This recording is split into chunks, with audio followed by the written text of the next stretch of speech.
She was already standing on my driveway when I pulled up in the Rolls Royce, arms crossed like she'd been waiting for hours. The moment the engine purred to a stop, she stormed forward, jabbing her finger at the hood. "You can't park that." "Here! This is HOA property!" she snapped, her voice loud enough for half the street to hear. I stepped out slowly, not saying a word at first, just watching her face twist with anger. She kept going. "This neighborhood has rules, and flashy. Cars like this aren't allowed." I almost laughed. This was my property, my driveway, and my car. But before I could respond, she pulled out her phone, dialed a number, and said loud and clear, "Yes, police. I need an officer here. There's a suspicious man trespassing in front of my house." My jaw clenched. She had just told the cops that I was the trespasser on my own land. When the sirens came echoing down the street, she smirked like she'd already won. Neighbors peeked through curtains. Kids paused their bikes to watch. She even whispered to one of them, "Finally, he's getting what he deserves." I had no idea what lies she'd told, but I could feel the tension in the air thickening with every passing second.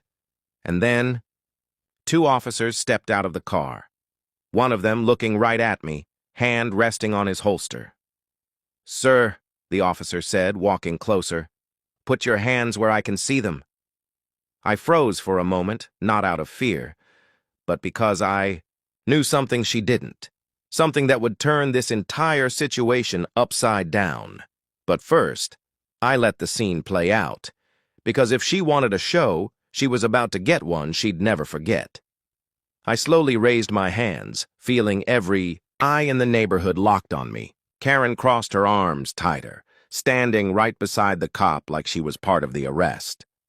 "That's him," she said with a satisfied grin. "He's been parading that car around to intimidate the neighborhood, and I told him our HOA rules forbid vehicles like this." The officer glanced at her, then back at me. "Sir, can you identify yourself?" he asked, his tone firm. I could have just given my ID right there and ended it, but something in me wanted to see just how deep she was willing to dig her own grave. "My ID is in my back pocket," I said calmly.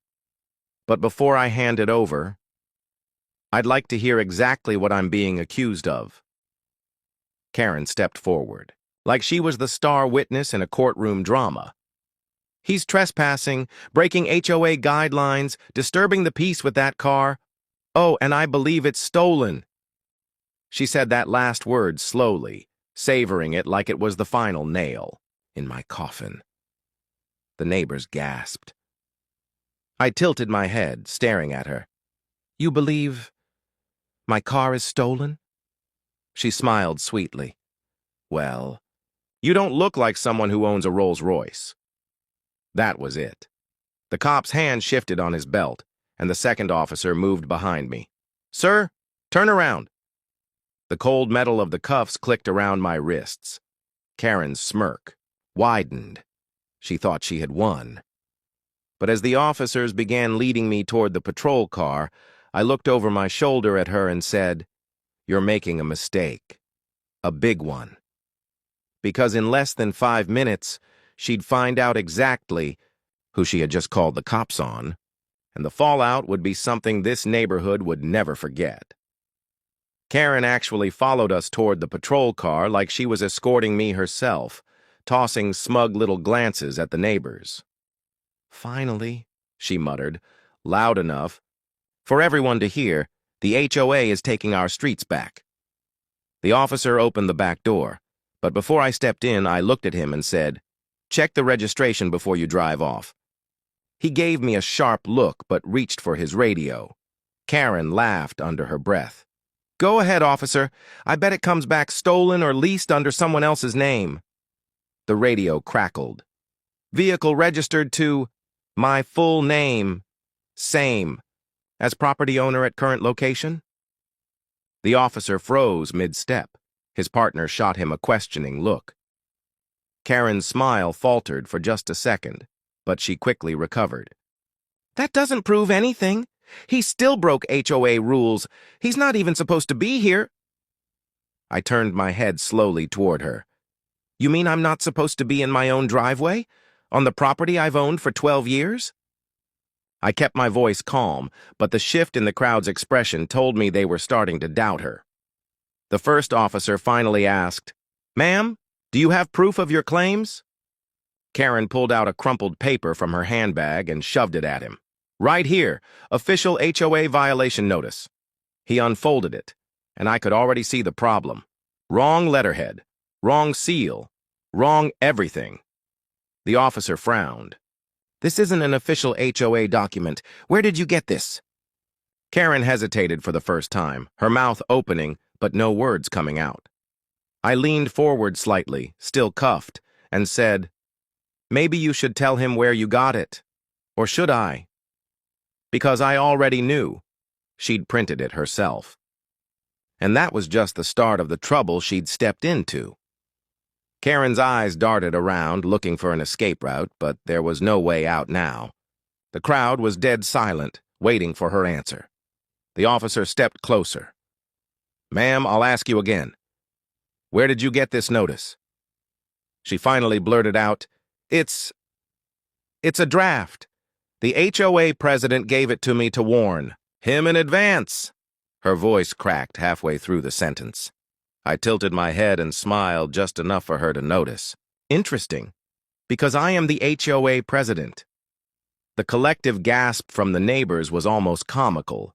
Karen's face drained of color and she took a step back. "No, you can't be. The HOA president doesn't live here." I cut her off.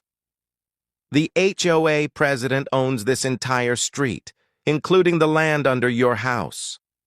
The second officer's brows shot up, and he looked between us like he'd just stepped into a soap opera. The first officer cleared his throat. "Sir, you're saying this woman served you a fake violation notice for property you own?" "That's right," I said, locking eyes with Karen. "And unless I'm mistaken, forging official documents is a crime." Karen's mouth opened again, but this time nothing came out. Her hands trembled, and the paper slipped from her fingers, fluttering to the ground. The officer bent down, picked it up and said, "Ma'am, I think we need to have a separate conversation over there." As they guided her a few steps away, she shot me one last look, this time without the smugness. It was fear. And she had good reason to be scared, because I hadn't even played my biggest card yet. While the officers questioned Karen off, to the side I finally felt the cuffs click open around my wrists. The first officer muttered, "Sorry about that, sir. Protocol." I flexed my hands, looking right at Karen as she tried to explain herself with wild hand gestures. I took a slow step toward the patrol car, popped the trunk of my Rolls Royce, and pulled out a sleek black briefcase. When I clicked it open, the crowd leaned in, curious. Inside was a thick folder, land deeds, HOA corporate filings, and copies of every property title on this street. I strolled over, set the folder on the hood of the patrol car, and said to the officers, "Here's proof I own this block, every single lot." I flipped to one page and tapped it with my finger. "That one is her house." Karen's face crumpled. That's not possible." "Oh, it's possible," I said softly. "You've been paying rent to my property manager for years. Guess you never read the fine print." The officers exchanged a look, and the first one spoke carefully. "Sir, if that's the case, she's not just forging documents, she's interfering with her own landlord." Karen suddenly lunged forward, pointing at me. "He's lying!